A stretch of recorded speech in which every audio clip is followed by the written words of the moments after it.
Hello everyone, कसे आहात सगळे. माझ्या यूट्यूब चॅनलमध्ये तुमच्या सर्वांचे स्वागत आहे. आज मी बनवलं आहे दोडक्याची चटणी. ती कशा प्रकारे बनवायची ती मी तुम्हाला सांगणार आहे. त्यासाठी असे लांब सडक व छानपैकी दोडके घ्यायचे. एक टोमॅटो घ्यायचा.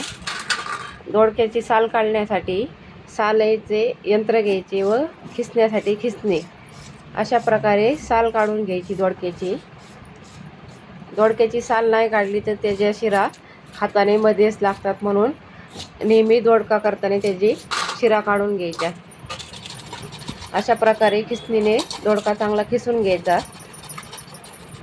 व खिसलेला दोडका ही साल काढलेली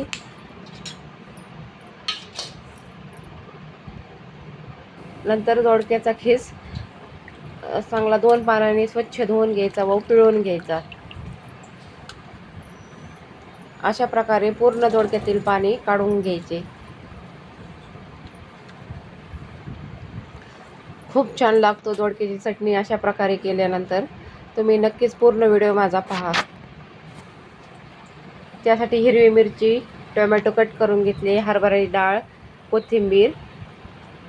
कढईमध्ये सर्वप्रथम तेल घातले, जिरी मोहरी घालून टोमॅटो घातला.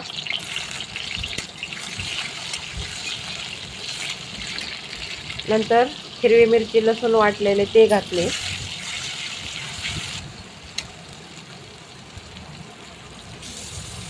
हळद घालून दोडक्याचा खिस त्याच्यामध्ये घालून घेतला. चांगला तेलामध्ये दोडक्याचा खिस परतून घ्यायचा.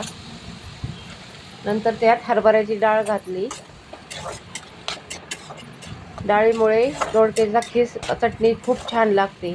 डाळ मुगाची तुम्ही घालू शकता. नंतर चवीनुसार मीठ घालून दोडका थोडा हलवायचा 2 मिनिट तेलामध्ये व झाकण ठेवून शिजत ठेवायचा. कमी गॅस करायचा. 5 मिनिटांनी झाकण काढून पाहिजे व दोडका परत हलवून 2 मिनिटासाठी परत झाकण ठेवायचे. दोडका शिजण्यात थोडा टाईम लागतो, नाहीतर तो कचकच लागतो, म्हणून दोडका चांगला शिजून घ्यायचा. तुम्ही दोडक्याची चटणी करण्यासाठी पाट्यावरती सुद्धा दोडका ठेचून घेऊ शकता. त्याची पण चटणी खूप छान लागते, नाहीतर खिसूनही घेऊ शकता. नंतर मी त्याच्यात थोडासा मसाले वरनं ॲड केले आहे, त्याच्यामुळे चटणीला खूप छान टेस्ट येते. अशा प्रकारे आपली दोडक्याची चटणी तयार झाली आहे. नंतर थोडेसे वरनं तेल घालायचे, त्याच्यामुळे दोडका एकदम छान लागतो. दोडक्याची भाजी खाऊन खाऊन कंटाळला असेल तर अशा प्रकारे दोडक्याची चटणी करून पहा. नक्कीच चविष्ट लागते व छानही होते. माझे व्हिडिओ आवडत असेल तर लाईक करा, शेअर करा, सबस्क्राईब करा. थँक्यू. Bye bye.